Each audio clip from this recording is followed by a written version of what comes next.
Saudi अरब में Medina के पास एक बड़ा सड़क हादसा हुआ है।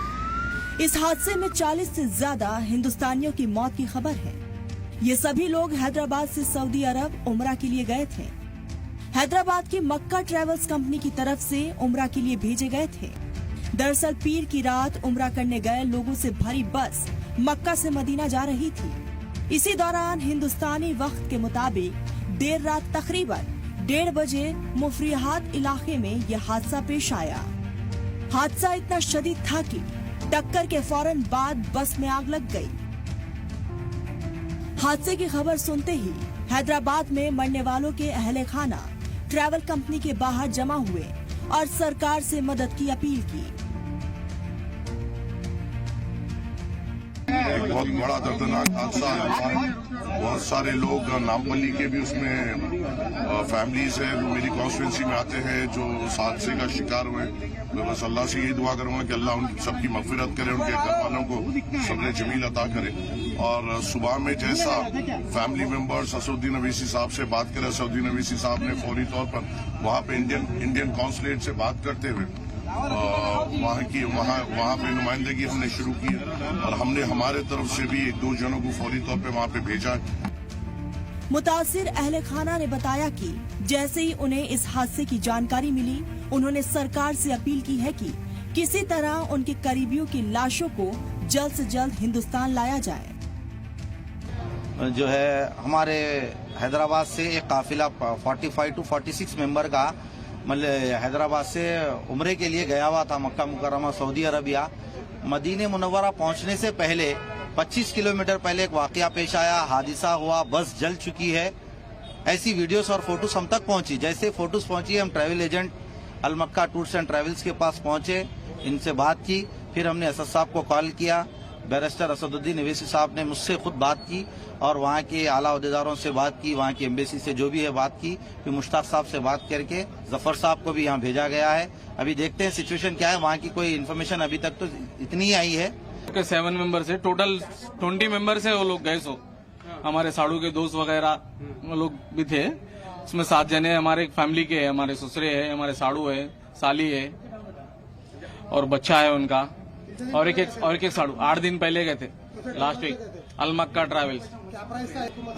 हुकूमत से क्या चाह रहे हैं, जल्द से जल्द यहाँ जो जाने वाले कार्रवाई करके अगर लाना मुनासिब है तो लाने की कोशिश करिए, यहाँ पे लाने की, नहीं तो फिर वहीं होगा तो वहीं कर देंगे। यहाँ से 9 तारीख को निकले वो लोग। 9 तारीख को जाके उमरा करके मदीने की तरफ बस से जा रहे थे। 25 किलोमीटर पहले मदीने में बस को आग लग गई, जिसमें से बोलते सो आग की आईना फोड़ के बच्चा, हमारा शोएब बोल के हमारी गली का ही बच्चा है, वह आईना फोड़ के बोलते सो बस में से कूद गया और ड्राइवर कूद गया और 42 लोग बोलते उसी में थे, उसमें से कोई भी बाहर नहीं निकले।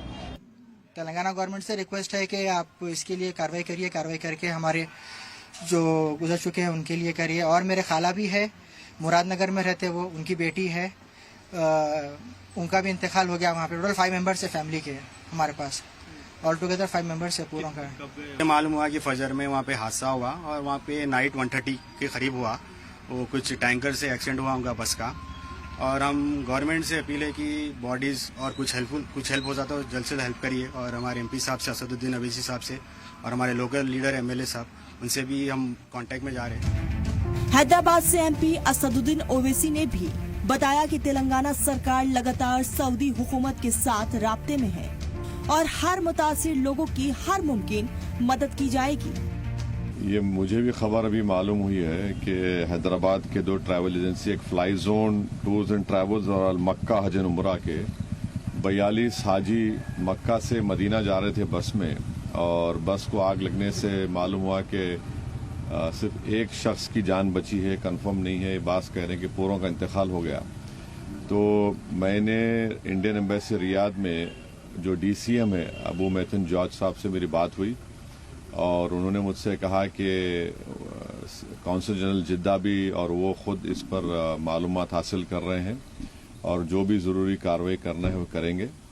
और साथ ही साथ मैंने इन तमाम उमरा पैसेंजर्स के दोनों ट्रैवल एजेंसी से वीज़ा डिटेल्स लेकर काउंसिल जनरल ऑफ इंडिया जिद्दा को और डीसीएम इंडियन एम्बेसी रियाद को और साथ ही साथ फॉरेन सेक्रेटरी को मैंने ईमेल किया है।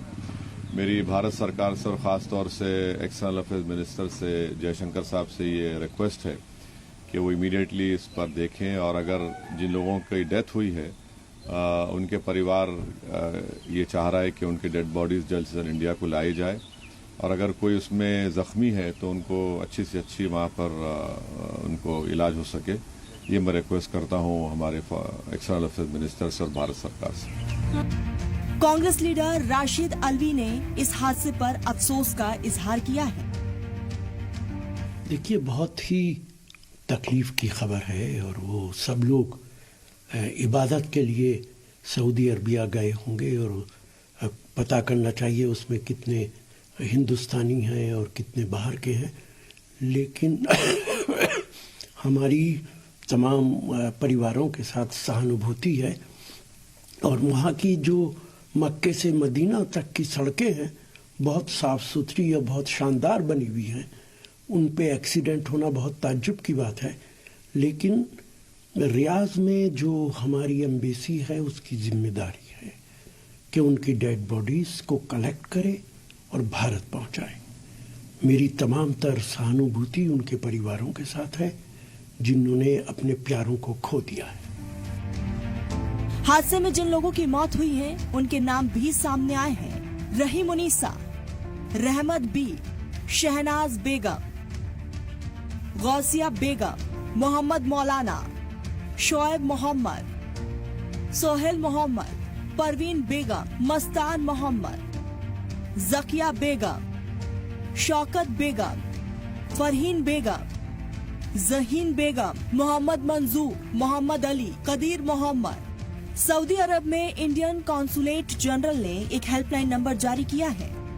टोल फ्री नंबर 8002 440 003 है। वही तेलंगाना सरकार ने भी 2 नंबर जारी किए हैं जो 7997 959 754, दूसरा नंबर 9912 919 545 है। फिलहाल इस पूरे मामले की जांच जारी है। ब्यूरो रिपोर्ट, सलाम टीवी।